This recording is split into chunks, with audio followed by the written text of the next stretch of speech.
So, Sowmya, I know you've worked previously in the London Olympics and you're also associated with YOSCA.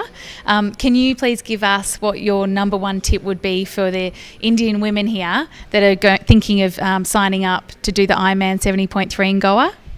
I think a lot of Indian women are quite severely anemic. So the first thing is to get a few blood tests, especially in terms of iron levels, vitamin D and vitamin B levels, because if these three levels are low and if you don't have enough of these nutrients, you can't even start training well. So I think we should start from the basics.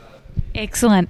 And what would you recommend that we in India could eat to get those nutrients in? So the iron, the vitamin B and the vitamin D.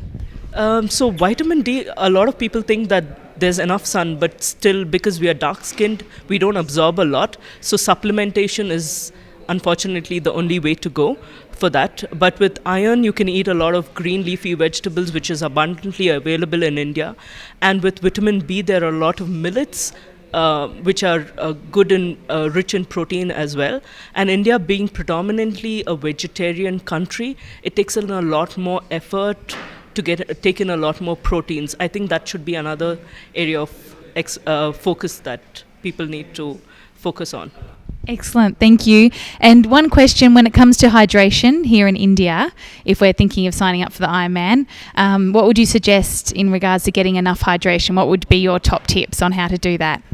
The thing is, in India, you get tender coconut water, which is very yummy. So a lot of people don't drink enough water in India, and most of them are dehydrated even when they're not training. So hydration is very important. So there's water, there's tender coconut water, which also contains a lot of electrolytes, which helps to maintain the electrolyte balance. So hydration is very, very, very important for athletes in India, more than in any other part of the world.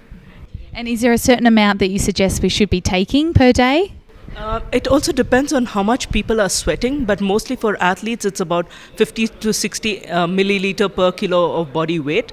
But it also depends. A lot of athletes sweat, and when they're swimming, they don't realize that they might still be losing a lot of water, even in the sea, because salt water absorbs water out of your skin.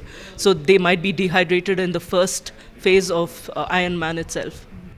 And I do know, Sowmya, that when we're training for an Ironman or in the race, we often do have to take salt tablets and things like that. What's your take on the salt consumption? Salt consumption is very important, and obviously that is also associated with how much people sweat.